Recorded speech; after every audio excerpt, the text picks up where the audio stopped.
El profesor César Litvin es un reconocido tributarista y lo tenemos para ampliar y brindar explicaciones sobre este tema que interesa a tanta gente. Bienvenido, profesor. Buenas tardes. ¿Es el impuesto a los ricos o afecta en gran parte a la clase media la renta financiera? No, afecta a todos los que de alguna manera intentan ahorrar parte de sus ingresos y la realidad es que desde el punto de vista de la equidad es equitativo que si se paga por el trabajo se pague por la renta financiera. Desde ese punto de vista se cubre ese casillero. Pasa que los estados modernos hoy, más que la equidad, están apuntando a la eficiencia de un sistema tributario y este sistema tiene que ser usado para motivar conductas como herramienta para llegar a motivar o desmotivar conductas. Por ejemplo, el impuesto a las bebidas alcohólicas, a los cigarrillos, más allá del contenido de la recaudación, tiene otro contenido de tratar de generar algún tipo de conductas hacia un lado o hacia otro.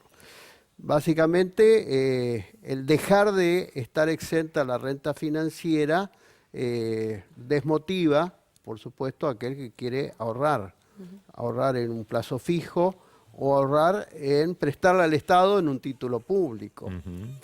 Siempre fui crítico de este proyecto, que fue un proyecto básicamente de la oposición, que el gobierno hizo suyo. Del Frente Renovador. Sí, porque justamente se decía que la equidad, un término yo diría en el mundo un poco obsoleto, lo que hay que buscar es qué necesito en la economía para motivar conductas. Y la realidad es que en un Estado que necesita financiamiento no podemos castigar con impuestos los títulos públicos. En un Estado que necesita que los bancos tengan capacidad prestable para inyectarlo en el sector productivo, no podemos castigar los plazos fijos desde el punto de vista de la renta financiera. Así que considero que ha sido una mala idea gravar la renta financiera. De hecho, se ha sentido cuando se aprobó la ley. Recuerdo que en esos días se fueron muchos capitales. No, la realidad es que para los inversores del exterior entraba en vigencia el impuesto, la retención, el día 26 de abril. Sí. El día 25 colapsó el mercado cambiario. Exacto. O sea, huyeron despavoridos todos los inversores que no querían pagar el impuesto. Entonces vamos a ponerlo en estos términos. Es un impuesto que genera muchísimos problemas para la poca o escasa recaudación, porque básicamente si uno tiene que pagar el impuesto busca otra inversión para no pagarlo. Con lo cual, no da un resultado interesante desde el punto de vista de la recaudación. Quiero hacer algunas aclaraciones para que la gente entienda. Hay un mínimo no imponible. ¿Qué se entiende por mínimo no imponible? Aquellos que tuvieron una renta en el año 2018, lo voy a poner en términos redondos, de 67.000 pesos, si está por debajo de ese valor, el monto no del depósito, no del título público, sino de la renta, del cupón o del interés, no se paga impuesto a las ganancias. En ningún rubro, plazos fijos, alquileres, lo que sea. Alquileres tiene otro tratamiento. Esto es renta financiera. En cambio, si se supera, por ejemplo, pudo haber tenido renta financiera 100.000 pesos, se paga sobre la diferencia. Y sobre la diferencia se paga, si es en pesos, el 5%, una alícuota mínima. Si es en dólares, se paga el 15%. Parece más en dólares, pero en realidad la renta en dólares siempre es mucho menor que la renta en pesos. Un plazo fijo en dólares no es lo mismo que un plazo fijo en pesos. Recién hacía una salvedad con el tema de alquileres. ¿Cuál es la principal diferencia y por qué? Alquiler está grabado hace mucho tiempo. O sea que los alquileres no es algo novedoso. Siempre estuvo grabado los alquileres, una renta, como se llama, de la primera categoría. Lo que pasa es que muchos no pagaban sobre alquileres porque tenían contratos no declarados. Ahora hay una motivación de parte del inquilino en que puede deducir una parte del alquiler, entonces se pone más exigente en el momento de tener que pagar un alquiler pidiendo la factura correspondiente porque le ahorra una parte de sus impuestos. Correcto. Esta es la novedad básicamente con los alquileres, pero siempre estuvieron grabados. Y están grabados a una alícuota progresiva que empieza en el 5% y termina en el 35%.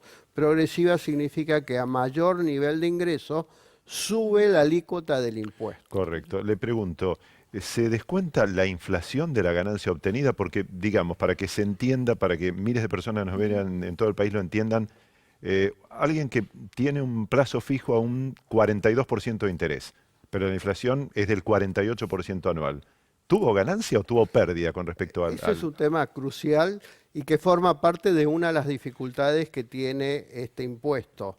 No mide o no permite computar la inflación. Con lo cual, ¿cómo medimos la renta? Y la pregunta es, ¿qué es renta?